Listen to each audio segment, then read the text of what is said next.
Boom. Boom. Boom. Boom. Calling out Mayday.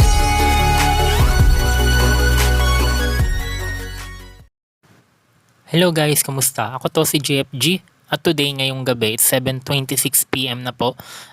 Tignan mo kung nanalo ka pala sa giveaway. So kung hindi mo pa na-check kung nanalo ka sa giveaway, tignan mo yung huling video ko bago yung video na to. Baka ikaw yung nanalo sa last giveaway natin. So ngayong araw, ang pag-uusapan naman natin is all about sa battery health mo. Okay, so alam naman natin na sa Android, hindi mo makikita kung ilan ba yung battery health mo, unlike sa iPhone. Kasi normally sa mga iPhone, sa mga iOS device, may option dito na battery.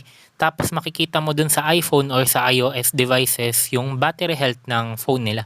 Pero dito sa mga Android devices kagaya ko, hindi natin nakikita kung ilang percent na lang ba yung battery mo. So hindi mo alam kung critical na ba yung kondisyon ng battery mo, 'di ba? Kung ng battery health mo, kung okay pa ba yung battery health mo, kung goods pa ba 'yan or kung kailangan na bang palitan, kung 80%, kung 90%, hindi mo talaga alam, wala kang idea kung ilang percent na yung battery health mo. Pero maganda dito, meron isang application na makikita mo sa Play Store na makikita mo yung battery health ng phone mo. So mahalaga kasi na magkaroon kayo ng idea kung ilang percent na yung battery health mo kasi doon mo malalaman paano alagaan ng mas maganda, ng mas mabuti yung device mo. So ang gawin mo, punta ka ng Play Store.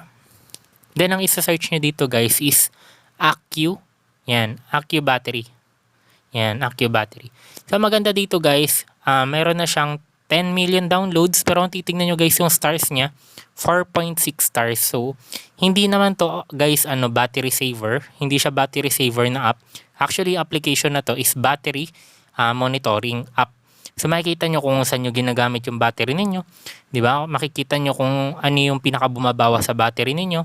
Ngayon, pwede nyo iba sabihin dito sa comment sections na pwede nyo naman gamitin yung built-in na battery management para makita nyo din naman yung phone usage. Actually, oo.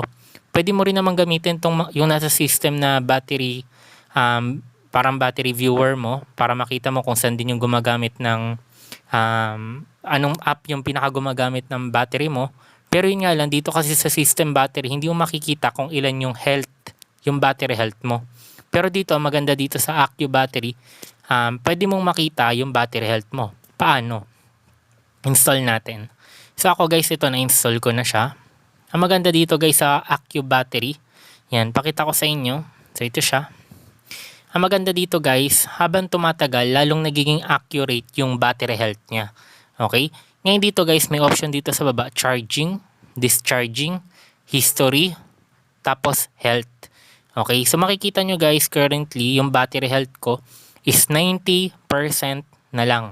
So based on 3 sessions, ang maganda dito guys, habang china-charge mo to, 4 times, 5 times, kung ilang beses ka na nag-charge, habang tumatagal na china-charge mo yung phone mo, mas lalong nagiging accurate yung battery health mo. At least sa mahalaga, may idea ka.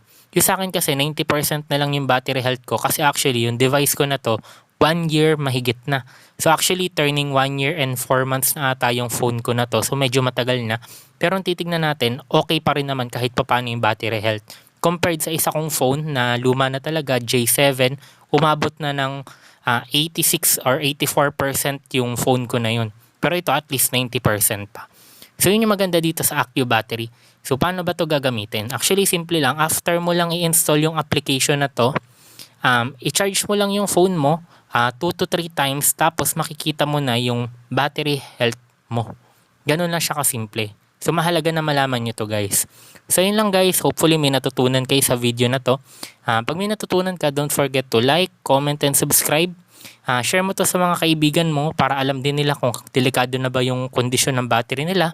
Pero pwede rin mo na rin namang hindi i-share sa kanila para at least hindi nila alam kung ano yung battery health nila para biglang sumabog. Joke lang.